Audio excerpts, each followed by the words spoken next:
Hello everyone. We've gathered today to talk about the topic of codification of law with special emphasis on Law Commission today. The state of legal system in India around the early 19th century was marked by confusion and disorder.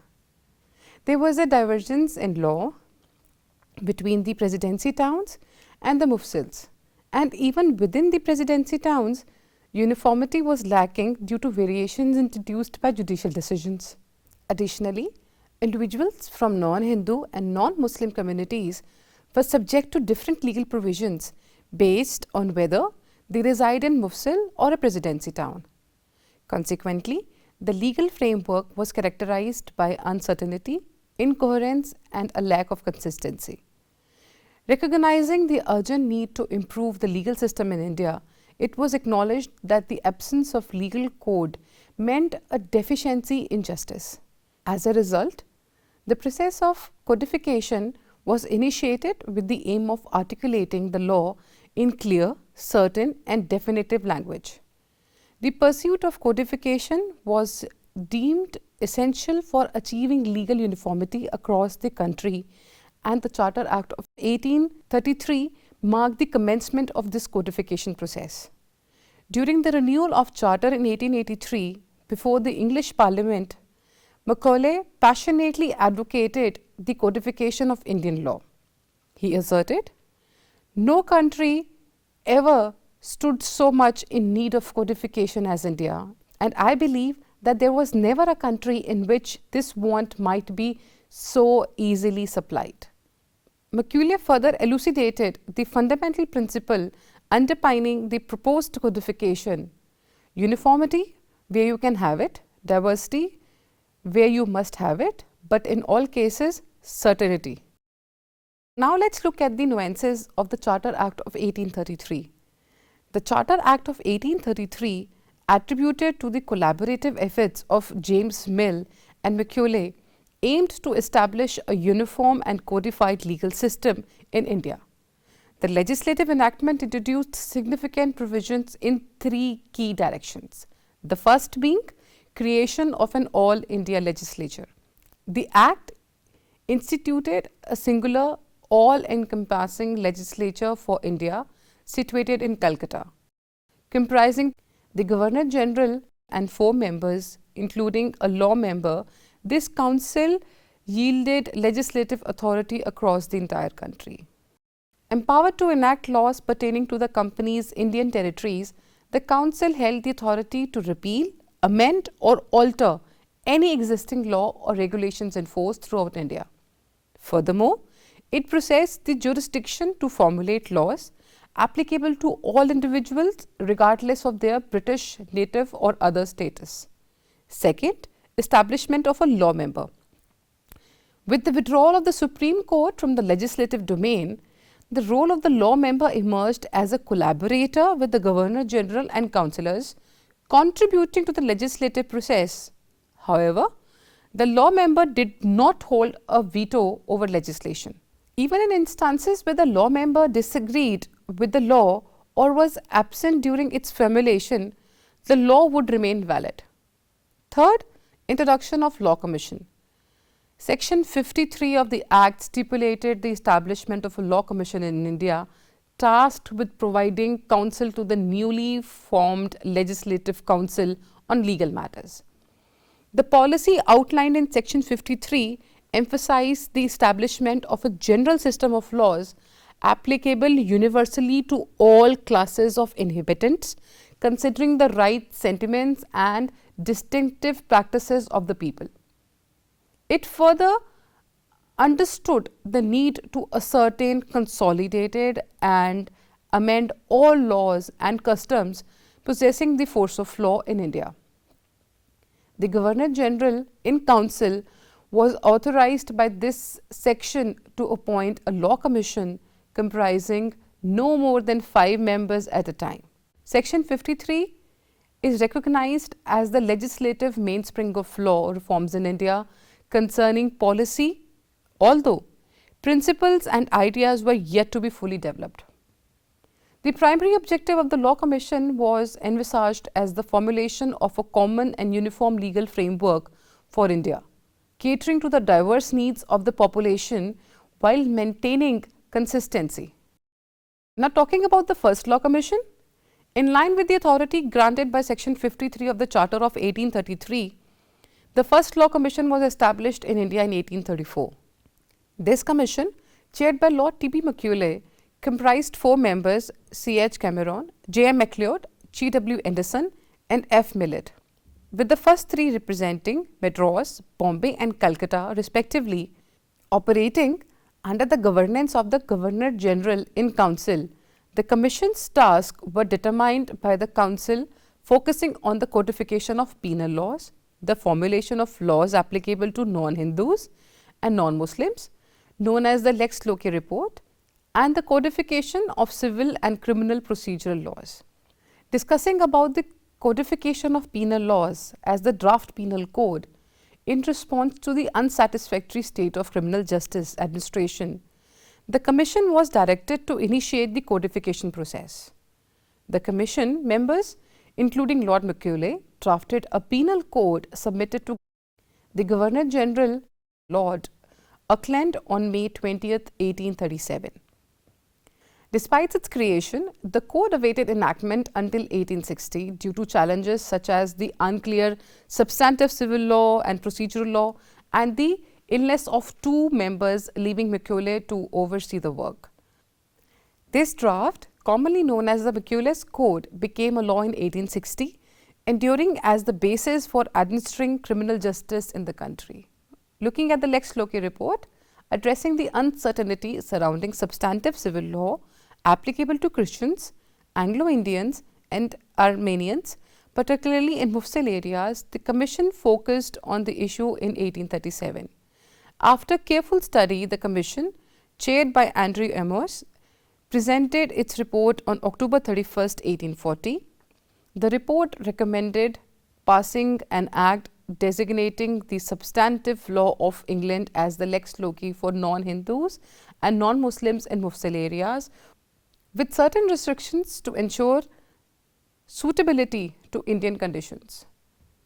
This recommendation resulted in the Caste Disabilities Removal Act 1850, affecting Hindus and Muslims by preventing property loss upon conversion to another religion. Third, the Civil Procedure Code. The Commission also drafted a code of civil procedure, proposing various reforms in the conduct of civil suits. Fourth, being Law of Limitation. A valuable report on the law of limitation, accompanied by a draft bill, was submitted to the government on February 26, 1842. Stamp law. The Commission addressed state of conflict and confusion in stamp laws, submitting a report on February 20th, 1837. A comprehensive law pertaining to stamps for all of British India was not enacted until 1860. Other digests and guides which were incorporated. Simultaneously with the discussions on the draft codes prepared by the Commission, several digests and guides were published in India.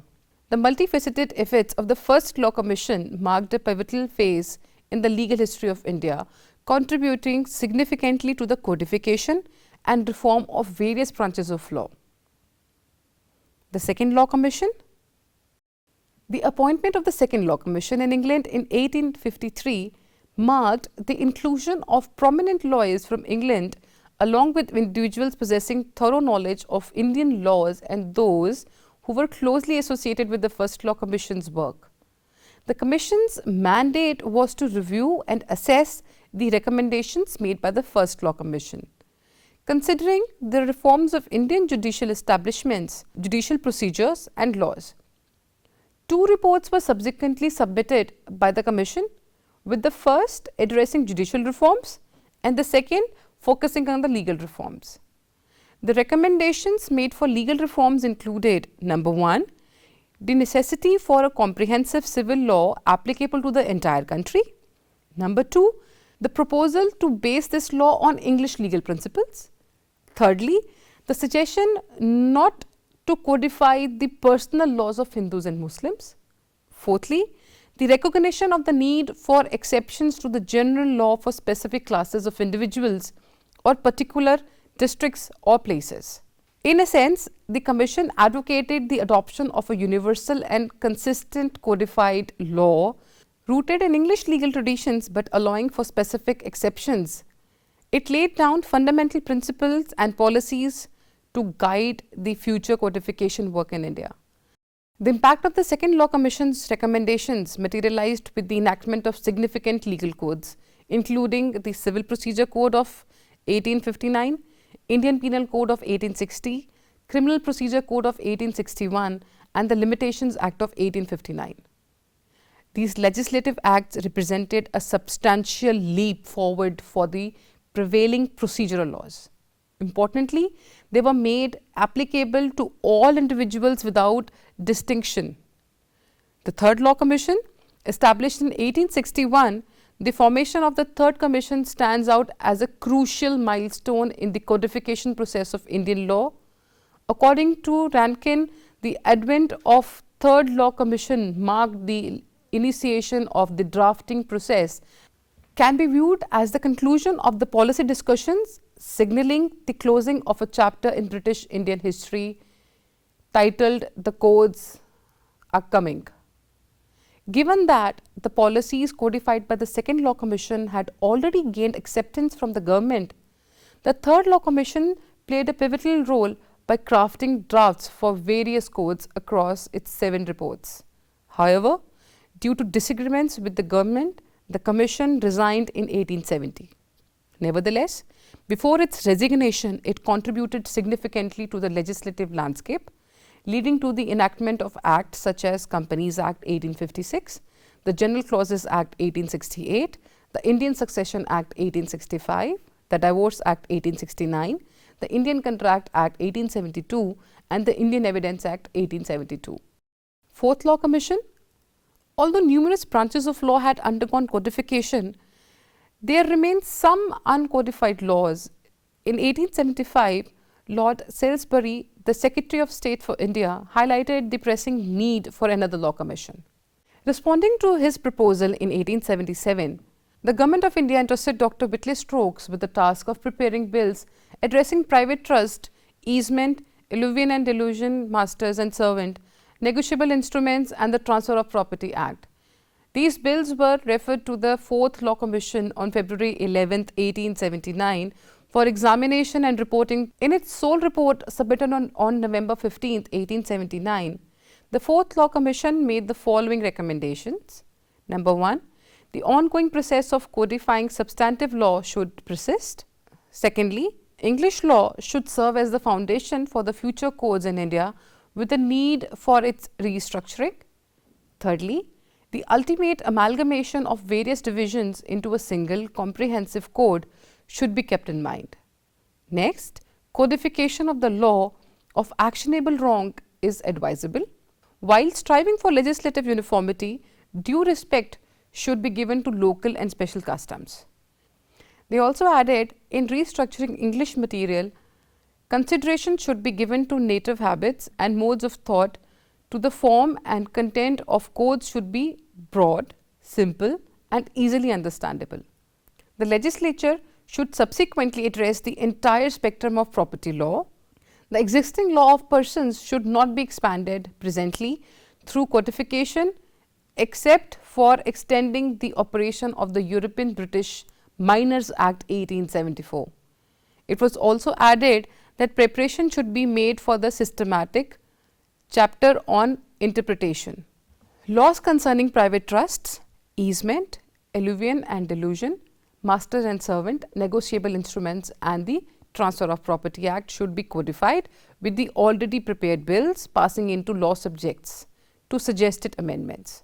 Consequently, laws relating to insurance, carriage, and lien should also be codified.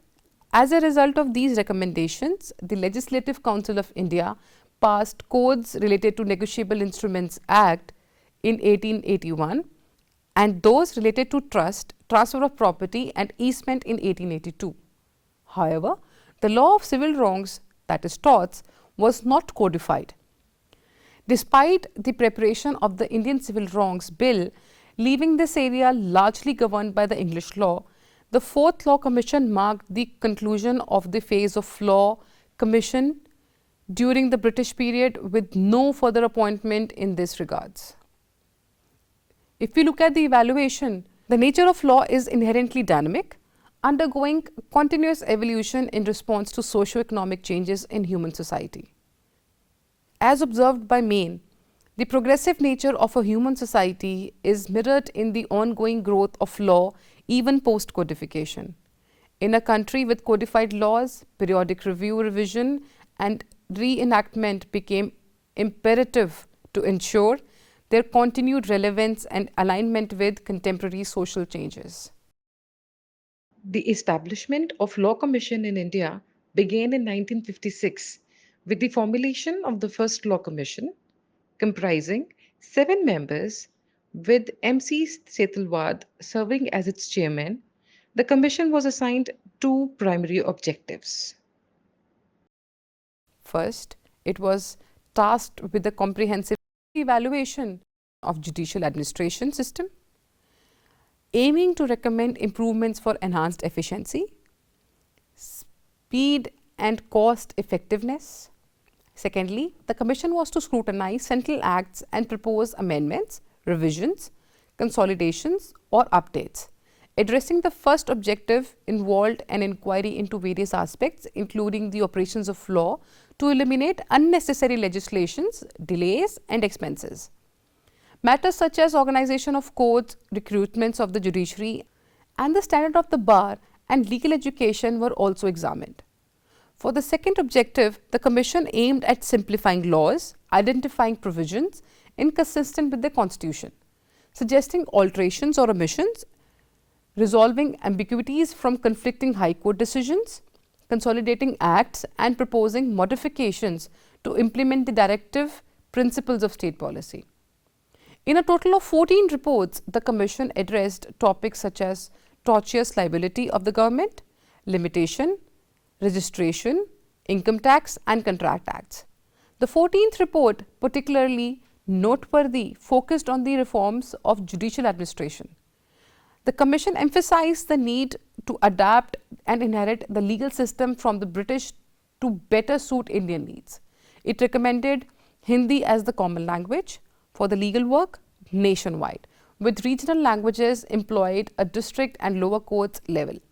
Subsequent commissions, including the 2nd, 3rd, 4th, 5th, 6th and 7th, submitted numerous reports covering a wide range of legal subjects. Notable recommendations include those related to insolvency laws, the Code of Civil Procedure, which we know as CPC of 1908, capital punishment, offences against national security, trial and punishment of socio-economic offences, suppression of Immoral Traffic in Women and Girls Act, and the Indian Stamp Act of 1899. Despite not having a constitutional or statutory status, the Law Commission's continuity over the years has bestowed upon it a quasi-permanent character, with more than 15 law commissions appointed to date, submitting around 277 reports. The ongoing 22nd Law Commission, whose term expires on August 31, 2024, continues this tradition. However, functioning of Law Commission is not without its flaw. Dominated by retired judges, these commissions often lack proper representation from all sections of legal community. Political considerations somewhere influence their decisions. Furthermore, the Commission's recommendations are predominantly based on subjective assessment rather than objective research methods. In the realm of law reforms, widespread public consultation is crucial, yet often neglected. Due to these factors, several important reports of the Commission have not been accepted by the government. To conclude, the process of codification has imparted a significant degree of certainty, coherence and definitiveness to the legal system. Codification has effectively addressed gaps in law, rendering it more comprehensible for the general populace. The reduction of uncertainty in the legal framework has contributed to a decrease in unnecessary litigation, Moreover, the codification of law has led to uniformity throughout the laws. While the British period witnessed substantial codification in the realm of substantive law, it was not all encompassing. Notably, the law of torts remained a crucial branch that was left uncodified. Importantly, the impact of codification extended beyond the mere organization of legal principles. It played a pivotal role in firmly establishing English law within the Indian legal framework. From its inception, law commissions consequently advocated the adoption of English law as the fundamental law for the drafting of codes. It is noteworthy that no Indian member was part of the Law Commission during this period.